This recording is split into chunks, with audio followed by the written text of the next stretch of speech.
ఇంకా ఎంతసేపు ఇలా చీకట్లో ఎదురు చూస్తూ ఉండాలి? ఎదురు చూపులంతమయ్యాయి. ఇంకొద్ది క్షణాలు మాత్రమే.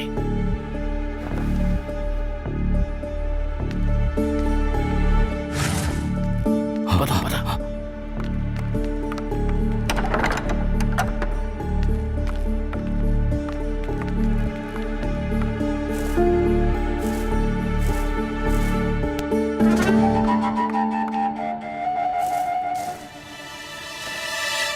అరే బాగుంది,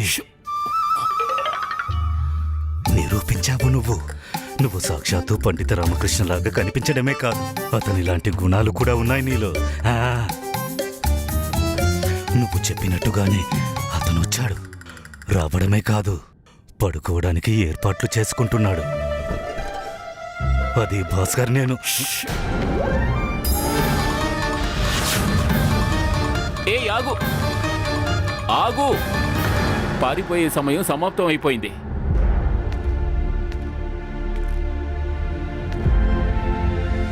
మనం ఈ అంధకారపు వేళ మన మధ్య ఉన్న దూరాన్ని దూరం చేద్దాం.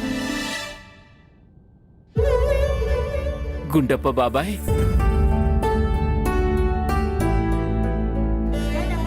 ఆ